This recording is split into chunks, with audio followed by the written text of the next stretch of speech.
Today, I am reviewing the Corsair Vengeance LPX DDR4 Ram. If at any time you'd like to explore this product for yourself and grab it at a great price, be sure to check the links below the video. If you are still rocking a DDR4 system and looking to breathe some new life into your rig without blowing your budget, the Corsair Vengeance LPX kit is likely on your radar. I have been using this specific 32GB kit in a secondary workstation build for the past 3 months, and after pushing it through heavy rendering tasks and long gaming sessions, I have some thoughts on whether it is still worth your money today. The biggest selling point here is the physical footprint. We are living in an era where RAM sticks are starting to look like neon skyscrapers, but this memory keeps it simple. At 34mm tall, it is genuinely low profile. I tested this in a cramped IDX case, where a larger air cooler was hanging right over the DIMM slots, and the Vengeance LPX slid in without a single clearance issue.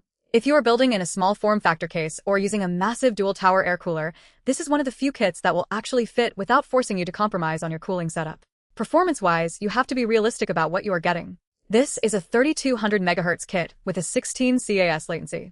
Out of the box, your motherboard is likely going to default to 2100 or 2600 MHz for stability reasons.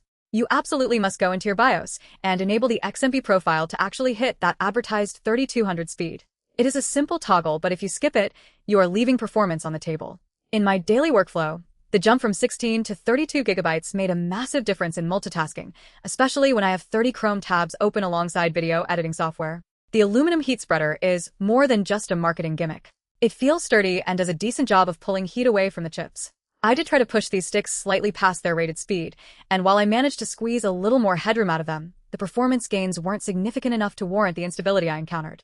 My advice is to stick to the rated specs. If you want to check the current pricing or see if this kit is currently on sale, you can find the links in the description below the video.